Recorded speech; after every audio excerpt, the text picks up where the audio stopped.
we do have Jim Williams on the line from HurricaneCity.com. Jim, how you doing this evening? Very good, Charlie. How are you? And Michael, good to hear from you. We're doing very well, and let's go ahead and get started here. First off, it's not the first time you've been on Center, but we've got some things to talk about with your website. First off, can you tell us a little bit about your website, some additions that you've made to it, and exactly where people can find you? Okay, well, first of all, the website address is www.hurricanecity.com, and what we do is track hurricanes heading towards land, and we feature the city or island that's at the highest risk to be affected by the named storm that's on the move in the Atlantic Basin. It's only for the Atlantic Basin. Now, what I've added new for this year is normally when we feature a city, we'll have all the navigation bar on the left where you can pick the radars, webcams, radio stations, everything you would need from the affected areas. This year, rather than having the navigation bar, there's going to be a dot on the tracking map, and you click the dot, and it'll open up a page that allows you to choose those options, and then instead of opening up yet a third page, it'll open up in the same page. In other words, it'll all be self-contained, and that'll be for all 155 cities in the Hurricane City database. So it'll make it much easier on myself and the other people that help out with the website to manage it when things get hectic, because as you guys well know, sometimes you can have 3 named storms out there at one time and it just gets hectic, so this will clear things up a lot. And I'm also updating the cities and islands rankings of who gets affected most by tropical storms and hurricanes, and updating the 155 cities in the database. And I've done a lot of number crunching over the past week or so and have some interesting findings. So those are the new things going on. Plus we have Hurricane TV, which is the broadcast that's been going on for years. Last several years it's been video. And we've just basically changed the name to Hurricane TV, but basically same programming, a lot of documentaries. Similar to like what you have at IPR. I noticed the video you have streaming there on your front page from the Weather Warriors. That's pretty neat. So it's similar to what you see there, and we have live coverage when hurricanes are making landfall. Excellent. Now, you also have programs during the course of the summer based around, of course, tropical activity.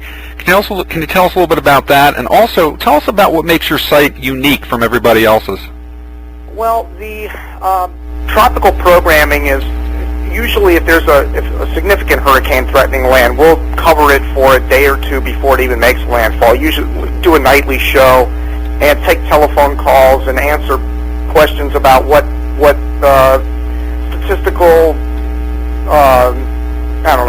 the statistical value of a certain area that's being threatened versus climatology. I'll answer any questions that I might knowledge I might have about the area that's about to be affected, and give my opinion on tracking the hurricane, where I think it's going to go. Not that my opinion is any more important than anybody else's, but I've been tracking these things for about 25 years, so I kind of have a feeling for what's going on with steering flow and patterns and models, and try to put it all together and make it kind of entertaining for people, because you're going to be nervous when a hurricane is coming. What we try to do is just keep it real, let people call in, voice their opinions on it, and not either overhype it or underplay the situation. But we do the shows called the Hurricane Warning Show when hurricanes are within a couple of days of landfall. And outside of hurricane season, I have a show called the Weather in the Media Show, where I will have a special guest that comes on that either wrote a book about weather, or somebody in the weather business, or somebody that's popular in the weather business. We'll always try to have somebody on and take telephone calls, and it's a live video broadcast, so welcome everybody to check that out. Absolutely. And of course, a lot of work goes into your website, and of course it goes into any show that you do also. You just can't do it off the fly. It does take some preparation and time. Now, let's talk about some of the statistics that you've actually crunched so far this year. I know you said that you're not finished with everything, but we were talking before about a couple of locations that were very interesting to tropical cyclone landfall around the northern hemisphere. One of them is the central Bahamas. I think it was Long Key, and the other one is Brownsville, Texas. Can you tell us a little bit about your observations with those two locales? Well, actually, I've gathered a lot more since we talked, and to touch on Long Island, Bahamas, which is in the central Bahama Islands, believe it or not, that area of the Bahama Island chain gets hit almost less than half the amount of times that the East and West Bahamas get hit. And the reason for that is probably because most hurricanes curve out to sea, scraping the East Bahamas, or they come plowing into Florida. And most of them do not travel through the Central Bahamas, but Ike did that. And Ike went through Great Inagua, and it affected Long Island, Bahamas, and the Caicos. But you generally don't see that very often. Usually they'll be turning out to sea, or they'll be coming a little further north into Florida, which affects the Northwest Bahamas. So that Long Island, Bahamas does not get hit that often. In fact, you have just as good of a chance of Long Island, New York being hit as you do Long Island, Bahamas, believe it or not. They both get hit around an average of 5.11 years by a tropical storm or a hurricane. And if you just narrow it down to hurricanes, the Long Island, Bahamas only have about 3 more hurricanes than Long Island, New York. So it's amazing that those two are almost neck and neck in hurricane tropical activity, and you wouldn't believe it, being that one's deep in the tropics. Now, as far as Brownsville, it was Padre Island I was referring to. It's close to Brownsville in South Texas, and the Padre Island area gets nearly 2-to-1 ratio between hurricanes and tropical storms. In other words, twice as many tropical storms hit Padre Island as do hurricanes. That sounds like a lot, but if you compare it to a lot of the other locations in the Atlantic Basin, it's usually 3-to-1 or 4-to-1. In other words, for every hurricane that hits, there's 3 times as many tropical storms that have hit the same area, going back 130 years. So there's a 1 in 4 chance in any given hurricane season that you're going to have a hurricane instead of a tropical storm for Padre Island. Yet, for any area in the Atlantic Basin. Yet in Padre Island in South Texas, it's 2-to-1 ratio. So that tells you that when a lot of hurricanes come into the Gulf of Mexico or tropical storms, they ramp up into hurricanes and hit Texas. When Texas gets hit, there's a 2-to-1 chance you're going to have a hurricane, which is a pretty high ratio compared to the rest of the basin. Also, some really interesting stats here. Veracruz, Mexico, is now the least affected area in the Atlantic Basin. They knocked off Principalca, Nicaragua, which is on the south end of Nicaragua, as the least affected area in the entire Atlantic Basin, getting affected about once every 10.5 years by a tropical storm or a hurricane. So that's the longest you're going to wait anywhere in the Atlantic Basin on average for a tropical storm or a hurricane. And that's in Principalca, Nicaragua. That was the record. Now it's Veracruz, Mexico, which is in the southern Gulf of Mexico. That's the least affected area, at least out of the 155 cities that I use. So there's been some interesting shifts this year, including the 2008 hurricane season. In fact, going back, I know this is probably not interesting to most people, talking about what the least affected area is in the Atlantic Basin, but Veracruz and Principalca, Nicaragua, I had to go through 3 tiebreaker scenarios to actually separate those 2 cities. That's how close they are to the statistical breakdowns for hurricanes and tropical storms. They're almost neck and neck, and so Veracruz ended up winning with one less tropical storm brush than hurricane brush than Principalca did. So I thought that was pretty interesting. I had to do a lot of math on that one. The ABC Islands, Aruba, Bonaire, and Curaçao, have about as much of a chance to be hit as Boston, Massachusetts, believe it or not. Let's see, what else do I have here? Fort Lauderdale. Let's just use that as an example in southeast Florida. Fort Lauderdale has about a 3-to-1 ratio. In other words, every 4 storms hit, only one of them is going to be a hurricane on average. It's a 3-to-1 ratio, and again, compare that to Padre Island, it's 2-to-1. So actually, if there's a named storm coming your way and you live in South Texas, there's a better chance of it being a hurricane than there is if it's coming to South Florida. Also, Biloxi, Mississippi, gets hit less than, hold on a second, let me see if I'm reading this correctly. I just made some notes here for the show. Let's see. I'm going to have to skip over that one. I'm not making sense of my notes here, but Jupiter, Florida, which is north of my location here. We're in Delray Beach. Jupiter, Florida has the most hurricane hits of anybody in the Atlantic Basin. So if anybody asks you who has been hit by the most hurricanes, I'm talking hurricanes only, not tropical storms. It is Jupiter, Florida, and the criteria that I use for that is hurricanes coming within 40 miles. So even the smallest of hurricane wind fields have affected Jupiter more than any other area in the Atlantic Basin. And of course, the most affected area to include tropical storms and hurricanes are the Cayman Islands. They blow everybody away with the amount of tropical activity they have down there in the Southwest Caribbean. They get hit about once every 2.11 years, so it's phenomenal. If you want to be in a hurricane or a tropical storm, you travel down to the Cayman Islands. That's your best bet. Cape Hatteras remains the most affected area in the United States. Cape Hatteras, North Carolina. And Gulf Shores, Alabama has about as good a chance as Halifax, Nova Scotia to be affected by a tropical system. And New Smyrna Beach, Florida, which is north of Daytona Beach, has as good of a chance as Norfolk, Virginia to be affected by a tropical storm. So these are all the interesting stats and tidbits that I've dug up the last week or so, breaking the numbers down. Very interesting indeed, without question. And I'm going to go ahead and turn it over to Mike, and he's going to have some questions. Go ahead, Mike. Well, thank you very much, Charlie. Of course, Jim, always a pleasure to speak with you. Great to hear from you, Mike. Tell us about what you do with your video updates during the season, and even now, what do you do with your video updates during the off-season?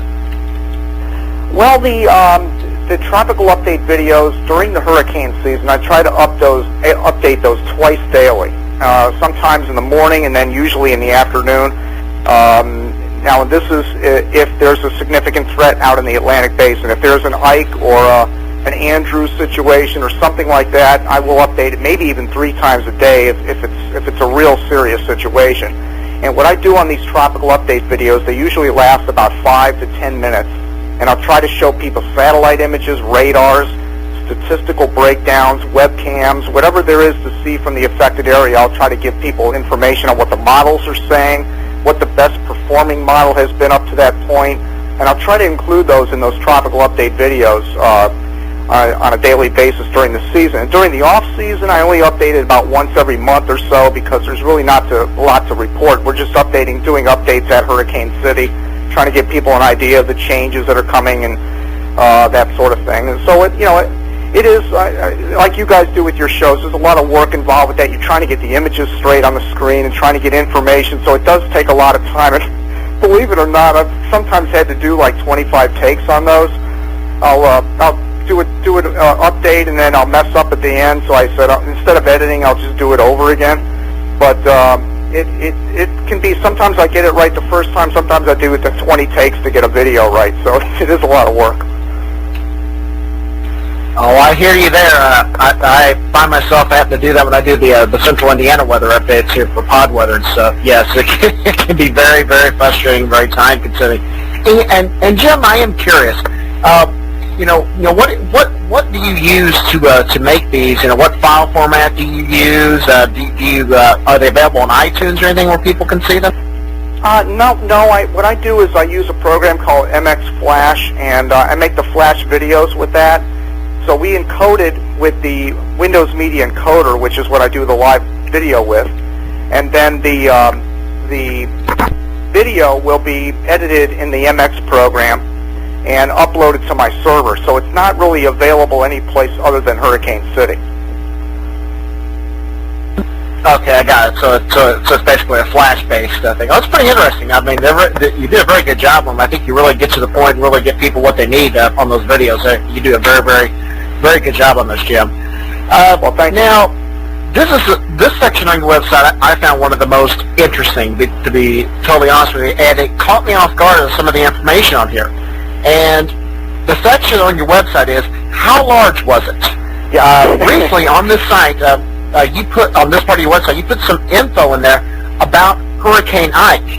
And the information that you put on there I thought was pretty interesting. It was a kind of surprise because I did think as large as Ike was, it was as large as Gilbert. But you discovered that isn't the case. Well, what I did is went back and actually read all of the advisories that came out during the process of Ike in the Gulf of Mexico. And what I do with that page is I show the size of each hurricane next to the state of Florida so that people can gauge the size of it. And I will pick the advisory that had the largest wind field throughout its journey. So the biggest Ike got was when it was right before landfall in Texas. And at that time, it had almost the biggest wind field. It had the largest, tied for the largest size hurricane force wind field, but the tropical storm force winds were slightly less expansive as Gilbert was back in 1988. And that was by going back and looking at the advisories from Ike. And then as far as Gilbert is concerned, what I went back and did was look at the Hurricane Research Division papers on Hurricane Gilbert. And they show a lot of the advisories and the actual wind field sizes during the 80s through the 90s, and was able to tweak a lot of those hurricanes actually by using that. And turned out that Gilbert is just slightly larger than Hurricane Ike. I mean, we're splitting hairs. I mean, we're talking 10 miles difference, 10 to 15 mile difference in the size of the tropical storm force wind field. So they were both gigantic, but Gilbert still holds the record as the largest. That's very interesting, Jim. Would you say that was one of the, I guess, bigger surprises that you found when you were doing research on two different hurricanes, or is this Floyd still right up there? Was that probably the biggest surprise that you've seen in terms of final hurricane size?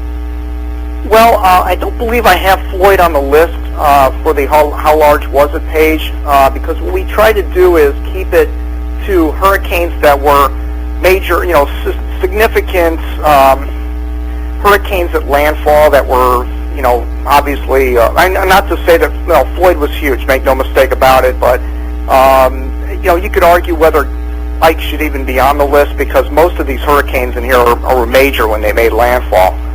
And the reason I put Ike in there is because of the size of it. And Ike is, no doubt, Ike is much larger than Floyd was. At its peak. Floyd was a very large wind field, but it fluctuated, and when it came ashore, I don't believe that it had a larger wind field. It was a large hurricane, but I don't think it was on the same scale as Ike.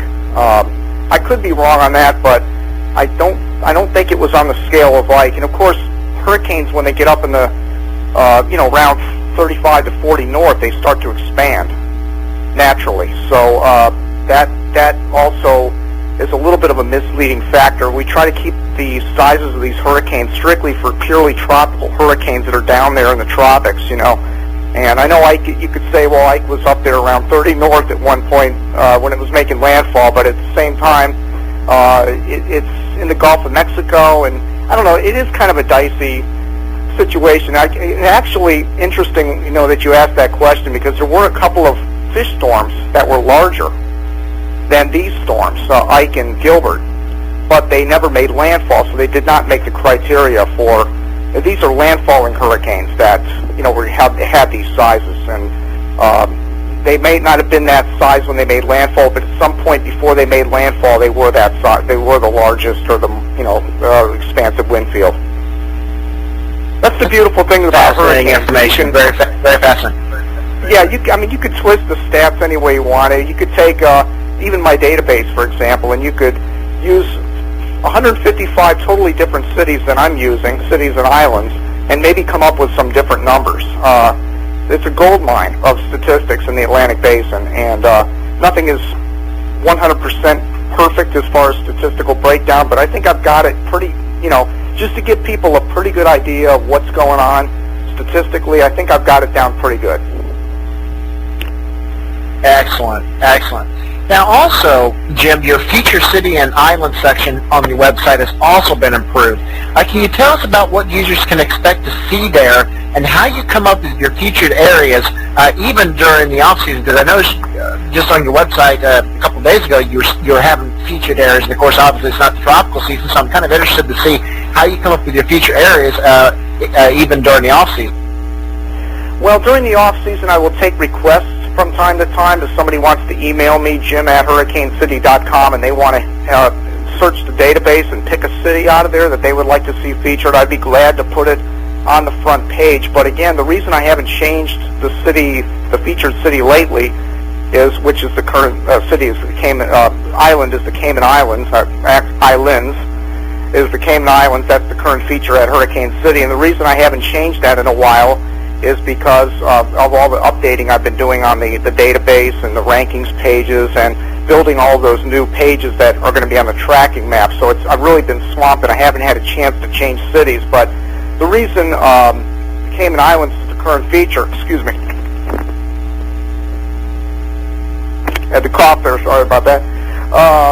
The feature that we have is because of Paloma. That was the last hurricane to hit land during the 2008 hurricane season. So we featured the Cayman Islands, which it plowed right through the Cayman Islands, and that was our last feature.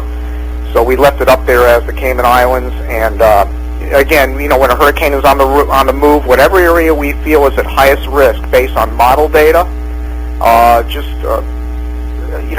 basically models and the general forecast, a good balance of the two. We'll pick the city that we feel is at highest risk. And it's usually, like for example, if there's a hurricane that's forecast to come into Miami, for example, dead on. It's not a very strong hurricane, say it's a Category 1 hurricane.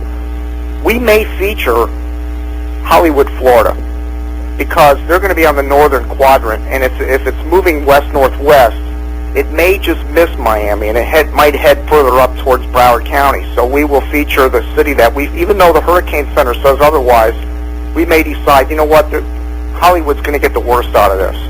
And it's been pretty good track record of that. I would say probably 75% of the time I've been right about the city that got hit the worst, but sometimes I'm off on that and I have to change it at the last second. In fact, Ike did that to me. We had Ike as Freeport, Texas. That was the ground zero thinking. And then as the 24 hours before landfall started closing in, it started going a little more stair-stepping more to the northwest, and then it went right over Galveston. We were featuring Galveston, and it turned out that Galveston really didn't even get the worst of it. It was the Boulevard Peninsula that got the worst of it. So we try to tweak it as a hurricane is on the move, but I'll generally call it about 24 to 36 hours out. Excellent, excellent. Yeah, that was a tricky storm, no doubt about it. As they all are in their own way, no doubt about it, with all the wobbling that they do, particularly when there's eye wall replacement cycles and the like, and trough interacts with it or dry air. A lot of times you'll see these wobbling when they get up to major hurricane status and on up. So that can definitely be quite the task to try to nail these things. I got one more question for you, Jim, and I'll turn it over to Charlie.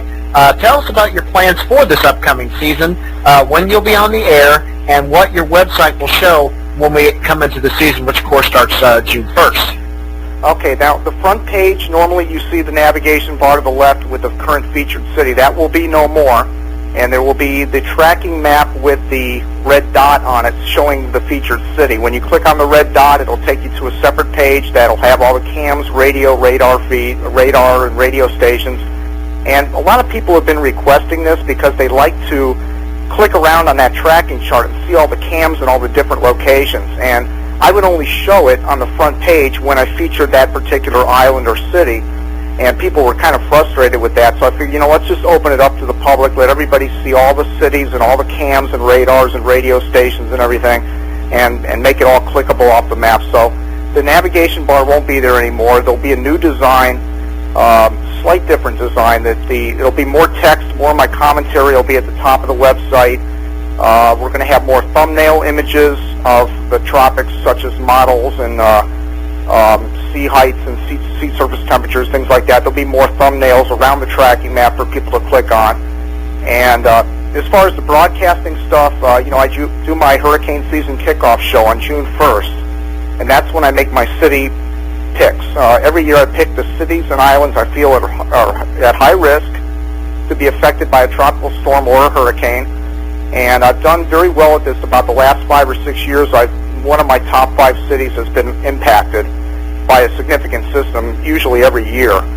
And I will release the cities I feel are at high risk this June 1st. Don't email me. I have a lot of people that email me and want me to give them a hint in advance, and I won't do that. I'll wait till June 1st, because a lot of it is based on the forecast of how many named storms we're expecting during the upcoming hurricane season, and we won't know that till we know about El Nino Are we going to be going into an El Nino, or are we going to be neutral? We don't know that yet.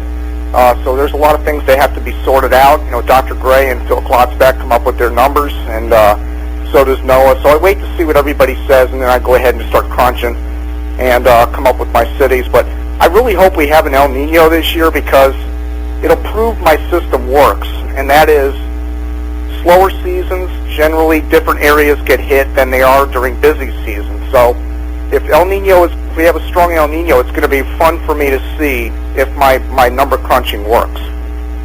But that'll be June 1st. Well, indeed so, and of course they are predicting us to slowly go into a neutral pattern, at least by this continuing on this later on this spring here. So who knows? Be interested to see, even though we are in a negative phase PDO, which usually favors more La Nina type patterns, the colder phase. But you know, those aren't always conclusive either. So we'll wait and see what happens, Jim. Well, Jim, I thank you for coming on tonight. Of course, it's always a pleasure to talk to you, and I'm going to turn it over to Charlie to finish. All right. Okay, Michael. Good hearing from you. All right, Jim, and thank you very much, Mike, for those questions here. One final question we have for you tonight, Jim. First off, plug your website. Tell us what the website address is, how people can reach you with questions and comments, and what they're going to find when they get there. Okay, the web address is www.hurricanecity.com, or you can just simply type in Atlantic Hurricane Tracking in a search engine, or Hurricane City, of course. You can type in Hurricane TV. That's a good way to find the website. And my email address is jim@hurricanecity.com with any comments or questions.